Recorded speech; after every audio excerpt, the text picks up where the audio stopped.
ஒரு நல்ல வாழ்க்கை அப்படிங்கிறது வந்து ஒரு 100 வருஷம் முன்னாடி இருந்த ஒரு நல்ல தாம்பத்திய வாழ்க்கை இன்னைக்கு கிடையவே கிடையாது. 70 வயசு, 80 வயசு, 90 வயசுலலாம் ஒரு கணவன் மனைவி எப்படி வாழ்ந்த காலங்கள் உண்டு. இன்னைக்கு அந்த மாதிரி நம்ம வந்து பார்க்கவே முடியாது. இன்னும் வருங்காலத்திலேயும் நம்ம பார்க்கவே முடியாது. இதற்கு கிரகங்களினுடைய சேர்க்கை அப்படின்னு சொல்றதும், கிரகங்களினுடைய அமைப்பும் காரணமாக இருக்கும். இன்னைக்கு வந்து நம்மளுடைய லைஃப் ஸ்டைலே மாறிடுச்சு.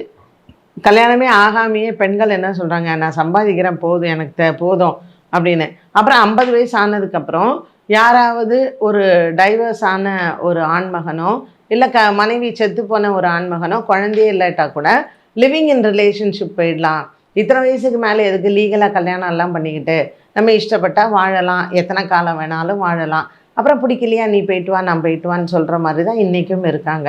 ஸோ இப்படிப்பட்ட ஏன்னா ஒரு பேச்சு துணைக்கு ஒரு ஆள் வேணும், தேவைப்பட்டால் நம்மளுடைய இச்சைகளுக்கு தேவைப்பட்டால் ஒருத்தர் வேணும் அப்படிங்கிற மாதிரியான ஒரு மைண்ட் செட் இன்னைக்கு நிறைய பேருக்கு அது இருக்கிறதுனால ஒரு ப்ராப்பரான ஒரு கல்யாணம், ஒரு ப்ராப்பரான ஒரு தாம்பத்திய வாழ்க்கைங்கிறது நிறைய வந்து குறைஞ்சிருச்சு.